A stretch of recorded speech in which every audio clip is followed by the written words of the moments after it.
Hello बच्चों, आज हम पढ़ेंगे वर्ण विचार के आगे का पार्ट। इससे पहले हमने वर्ण विचार के भाग 1 वाले वीडियो में सीखा था कि वर्ण विचार किसे कहते हैं। तो आइए इसका थोड़ा सा रिवीजन कर लेते हैं। पहले आइए वर्ण की परिभाषा पढ़ लेते हैं। वर्ण उस मूल ध्वनि को कहते हैं जिसके खंड या टुकड़े नहीं किए जा सकते, या फिर ऐसे भी बोल सकते हैं हिंदी भाषा में प्रयुक्त सबसे छोटी इकाई वर्ण कहलाती है। जैसे छोटा आ, बड़ा आ, छोटी ई, बड़ी ई, छोटा ऊ, बड़ा ऊ, क, ख आदि वर्ण। तो ये और वर्ण को अक्षर भी कहते हैं। उसके बाद आता है हमारा वर्णों के प्रकार। वर्णों के 2 प्रकार हैं, स्वर और व्यंजन। उसके बाद हमने पढ़ी थी मात्राएं।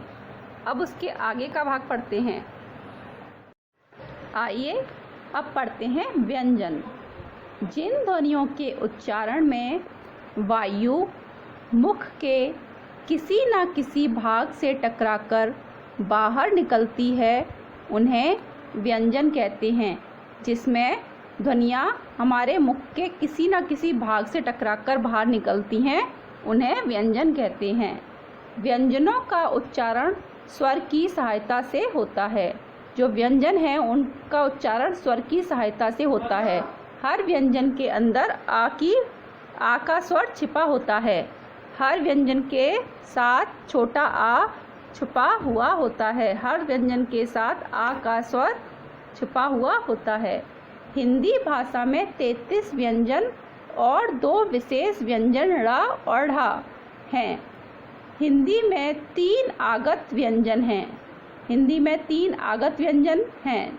आगत मतलब जो किसी अन्य भाषा से आए हुए व्यंजन आगत व्यंजन कहलाते हैं। जैसे अंग्रेजी और उर्दू से आए व्यंजनों को हम आगत व्यंजन कहते हैं। आइए हिंदी ख, प और ज और आगत ख, प और ज का अंतर समझें। हिंदी ख, प और ज और आगत ख, प और ज। जैसे हम हिंदी में बोलेंगे खाना, जिसका अर्थ होगा भोजन, और यहाँ पर खाना खा के नीचे बिंदु लगा है जिसको बोलते हैं नुक्ता, तो इसका अर्थ हो जाएगा घर या मकान। फिर है फन। फन का अर्थ होता है सांप का सिर। आगत व्यंजन में फन का अर्थ होता है कला या गुण। जरा का अर्थ होता है बुढ़ापा, और जरा का अर्थ होता है थोड़ा। तो इनके अर्थ में भी भिन्नता है और इनके उच्चारण में भी भिन्नता दिखाई देती है। तो ये आपके थे आगत व्यंजन। फिर है हमारा संयुक्त व्यंजन। संयुक्त व्यंजन जो व्यंजन 2 व्यंजनों के मेल से बनते हैं, जिनमें 2 व्यंजन छुपे हुए होते हैं, उन्हें हम संयुक्त व्यंजन कहते हैं। जो व्यंजन 2 व्यंजनों के मेल से बनते हैं, 2 व्यंजनों को मिलाकर बनाए जाते हैं, उन्हें हम संयुक्त व्यंजन कहते हैं। हिंदी भाषा में 4 संयुक्त व्यंजन हैं। पहला छ से क्षत्रिय, फिर ता से त्रिशूल, फिर ज्ञा से ज्ञानी और स्रा से श्रमिक। तो छ से क्षत्रिय बनाने के लिए हमें अदक का प्लस सा षटकोण वाला, तो बन जाएगा हमारा छ। इससे बने शब्द हैं कक्षा और शिक्षक। फिर ज्ञा हमारा बनता है आधा जा और प्लस पूरा वा, तो हमारा बन जाएगा ज्ञा से शब्द बनते हैं यज्ञ और ज्ञानी। त्र हमारा बनता है आधा ता और पूरा रा। फिर इससे शब्द बनते हैं छात्र और मित्र। श्र से सा हमारा बनता है सलगम वाला सा आधा और रा पूरा। इससे शब्द बनते हैं आश्रम और श्रमिक। द्वित्व व्यंजन 2 समान व्यंजनों से मिलकर बनने वाले व्यंजन को द्वित व्यंजन कहते हैं। दो समान व्यंजनों को, दो एक जैसे व्यंजनों को मिलाकर जो व्यंजन बनते हैं उन्हें द्वित व्यंजन कहते हैं। इसका पहला व्यंजन स्वर रहित होता है। स्वर रहित मतलब आधा, जिसमें स्वर नहीं होगा, जिसमें आ हमारा नहीं होगा, वो व्यंजन हमारा आधा होता है।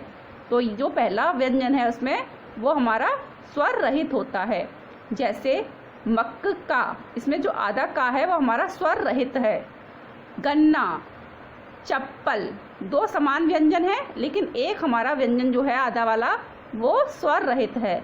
बच्चा, इसमें जो पहला चा है वो हमारा आधा है इसलिए वो स्वर रहित है, आदि। अब व्यंजन, इन व्यंजनों का प्रयोग किसी शब्द के बीच या अंत में होता है, प्रारंभ में नहीं होता है।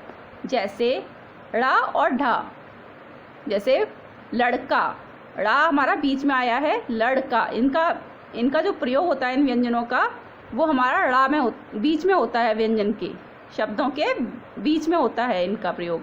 जैसे पढ़ाई, अलीगढ़ आदि। फिर है कुछ अन्य चिन्ह, जैसे अनुस्वार। अनुस्वार यह वर्ण के ऊपर बिंदु के रूप में लगता है। इसका उच्चारण नाक से होता है। यह वर्ण के ऊपर बिंदु के रूप में लगाया जाता है, अक्षरों के ऊपर एक बिंदु के रूप में लगता है। इसका उच्चारण नाक से होता है। जैसे गंगा, पतंग, पंख आदि। इसके बाद आता है हमारा अनुनासिक। इसे चंद्र बिंदु कहते हैं। ये चंद्र बिंदु की तरह ऊपर वर्ण के ऊपर बनाया जाता है। इसका उच्चारण नाक और मुंह दोनों से होता है। जैसे चांद, चा के ऊपर चंद्र बिंदी है तो इसका उच्चारण होगा नाक और मुंह से, चांद। हंसी, आंख, दांत आदि। फिर है हमारा विसर्ग। यह वर्ण के अंत में दो बिंदुओं के रूप में लगता है। वर्ण के अंत में दो बिंदुओं के रूप में लगता है। इसका उच्चारण हा की तरह होता है। जैसे अतः, ता हमारा अंत वाला वर्ण है और उसके पीछे दो बिंदु लगे हुए हैं, तो ये हम कैसे बोलेंगे इसको? हा का उच्चारण आएगा इसको बोलने में। अतः, प्रातः, पुनः आदि। हलंत, इसका प्रयोग व्यंजन को स्वर रहित दिखाने के लिए किया जाता है। यह चिन्ह एक सीधी रेखा की तरह नीचे व्यंजन के नीचे लगता है। जैसे द्वारा, विद्यालय, दा पे हलंत लगा हुआ है, चिट्ठी आदि। फिर है रा के विभिन्न रूप। अब है रा के विभिन्न रूप। रा का प्रयोग कई रूपों में होता है। जैसे पहला है साधारण रूप। साधारण रूप मतलब रा का सामान्य रूप में अर्थ जो हम लिखते हैं रा। जब रा स्वर के साथ प्रयोग किया जाता है तो उसे स्वर सहित, अर्थात जिसमें रा के साथ आ भी जुड़ा हुआ होता है तो वो हमारा रा कहलाता है। वो हमारा साधारण रूप होता है जिसमें स्वर सहित होता है रा। जैसे रा के पास इसमें अगर रा प्लस आ प्लस जा प्लस आ प्लस त आ तो हो जाएगा रजत। हर व्यंजन के साथ आ जुड़ा हुआ होता है तो इस रा के साथ भी स्वर जुड़ा हुआ है आ। तो ये हमारा पूरा रा बोलेंगे इसे, और ये हमारा साधारण रूप होता है रा का। तो इससे बने शब्द है रजत, डर, सवेरा आदि। फिर है हमारा पदेन रूप। पदेन रूप जब रा को किसी स्वर रहित व्यंजन के साथ जोड़ा जाता है, जिसमें व्यंजन स्वर रहित होता है उसके साथ जोड़ा जाता है रा को, तो यह व्यंजन के नीचे लगता है। तो ये व्यंजन के नीचे लगता है। जैसे का हमारा व्यंजन का हमारा स्वर रहित है, इसमें आ नहीं है, का हमारा आधा है प्लस रा हमारा पूरा है। तो का और रा, तो का हमारा व्यंजन जो है वो स्वर रहित है तो रा इसमें मिल जाएगा तो ये बन जाएगा क्रम। ऐसे ही पा हमारा स्वर रहित है और प्लस रा तो बन जाएगा प्र। प्रणाम। जो गोलाकार शब्द होते हैं उनमें ये वी के रूप में, जैसे अंग्रेजी में वी होता है उल्टा, उसकी तरह लगता है।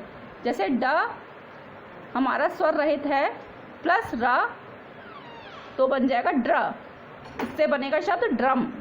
ऐसे ही ट आधा है, स्वर रहित है व्यंजन हमारा ट प्लस र ट्र, तो इससे शब्द बन जाएगा हमारा ट्रक।